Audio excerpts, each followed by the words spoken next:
안녕하세요. 연세 마이덴 치과 교정과 전문의 이예슬 원장입니다. 오늘은 What's in my bag을 하려고 하는데요. 제 가방 속에 들어있는 물건들과 그리고 제가 사용하고 있는 구강관리 용품들에 대해서 설명을 드리도록 하겠습니다. 제가 사용하고 있는 가방은 생각보다 좀 부피가 큰 가방인데요. 저는 가방이 무거운 거는 싫은데 이것저것 평소에 필요한 것들을 담아서 다니는 거를 좋아하고 또 퇴근하는 길에 가끔 장을 볼 때도 있어서 장보기용 가방 겸용해서 큰 것을 들고 다니는 편입니다. 제가 항상 들고 다니는 핸드폰이 있고요. 지갑, 제 생일 때 저희 시어머니께서 사주신 지갑이고 진료할 때 안경을 꼭 쓰기 때문에 이렇게 안경과 안경칩을 항상 갖고 다니는데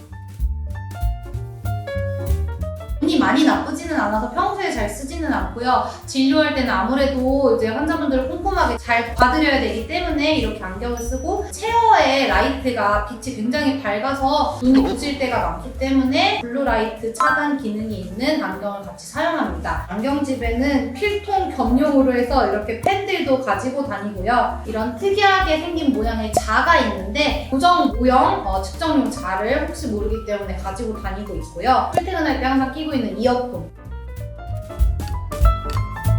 노이즈 캔슬링 이어폰을 가지고 다닙니다.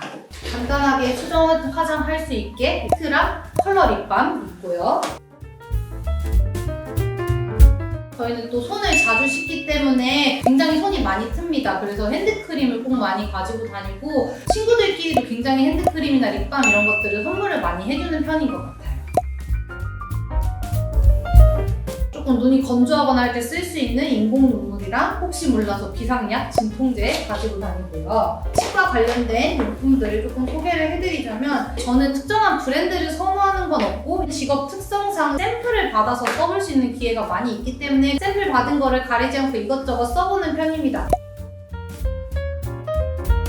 미세모가 있어야 치아와 잇몸 사이 그리고 치아와 치아 사이 이렇게 굴곡이 져서 잘 안 들어가는 부분들에 칫솔모가 끼어 들어가서 이를 깨끗하게 닦아줄 수 있다고 생각하기 때문에 미세모가 있어야 된다고 생각을 하고 엄청 큰 칫솔들도 요새는 나오기도 하잖아요. 편하기는 굉장히 편한데 구석구석 깨끗하게 닦는 데는 조금 어려움이 있을 수가 있어요. 그래서 저는 칫솔머리가 너무 크지 않은 것을 선호를 합니다. 치약 같은 경우에도 이것도 그냥 학회에서 샘플로 받은 건데 치약을 고르는 기준은 불소 함유량을 기준으로 봅니다. 보통은 1000ppm 이상의 고불소 함량의 치약을 사용하는 것이 좋고요. 충치 예방에 가장 좋다고 생각하시면 될 것 같고 간혹 불소가 부작용이나 유해성이 있기 때문에 특히 어린아이나 임산부에 있어서 무불소나 저불소 치약을 사용하라고 하는 정보들도 인터넷에 찾아보면 굉장히 많은데 사실은 어린아이들도 이가 나서 처음에 치약을 사용하기 시작할 때 1000ppm 이상의 고불소 치약을 사용하기를 지금 최근 지침에서 권장을 하고 있고 임산부 같은 경우에도 불소가 있는 치약을 사용하는 것이 좋다고 생각이 듭니다. 진료할 때 마스크 꼭 써야 되기 때문에 마스크 가지고 나왔고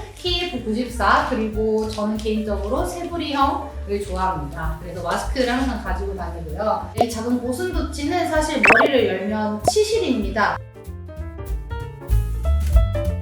치실을 끊어서 사용할 수가 있게 됐고 한 5, 6년 전에 더 오래전에 미국에 있는 유펜이라는 학교에 2주간 교환 프로그램을 수행을 했었는데요. 학교 구경을 하면서 학교 안에 있는 매점에서 샀던 것 같아요. 너무 귀여워서 이게 뭐지 하고 보니까 치실이어서 이거는 사야 돼 이러면서 샀던 기억이 나고 얘를 이제 분리를 하면 안에 내용물은 리필을 할 수 있기 때문에 그렇게 해서 계속 이 치실 케이스를 사용하고 있습니다. 칫솔질을 통해서 입안을 깨끗하게 청소를 하는 것이 이제 원칙인데 치아와 치아 사이 부분 잘 안 닦이는 부분이 생길 수밖에 없어요. 치실을 통해서 치아랑 치아 사이에 붙어있는 부분까지 깨끗하게 청소를 하는 것이 치아 사이 충치나 그다음에 잇몸 문제 발생을 예방하는 데 있어서 굉장히 중요하고요. 사용법에 대해서 간단하게 설명을 드리자면 보통 한 50cm 정도 어깨 너비 정도 끊는다고 저는 배웠어요. 이 정도 적당히 끊어서 필요하신 만큼 오른손 중지에 쭉쭉쭉 감아줍니다.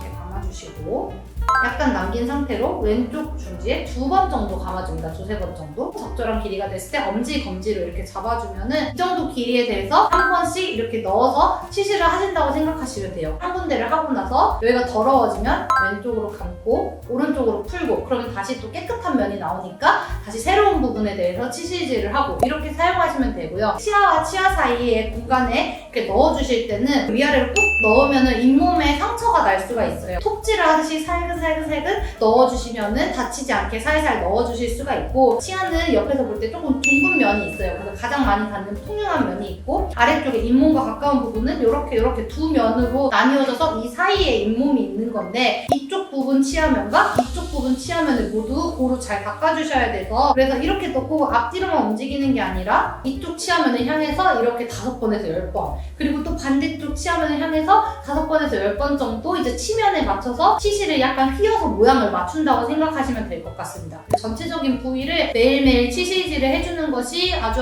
좋습니다. 가글을 좀 가지고 나왔는데, 개인적으로는 알코올이 들어가 있고 너무 그 향이 세고 화나는 거는 입안이 좀 건조한 느낌이 들기도 하고 해서 제가 좋아하지 않아서 마일드한 맛, 알코올이 없는 순한 맛으로 가지고 왔고요. 가글을 하시고 나서 바로 물로 다시 가글해서 헹궈내는 분들이 가끔 계시더라고요. 근데 물로 헹구게 되면 그게 다 씻겨나가기 때문에 효과가 거의 없다고 보시면 될 것 같거든요. 그래서 조금 불편하시더라도 가글을 하시고 난 다음에는 물로 헹구지 않는 게 좋고, 적응하시는 기간 동안에는 시간이나 양을 조금 줄여서 하시면서 점점점 늘려서 적절한 용량과 적절한 시간을 맞춰서 써주시는 게 가장 좋을 것 같습니다. 네, 이렇게 해서 저의 가방과 그 내용물 소개를 마치도록 하겠습니다. 감사합니다.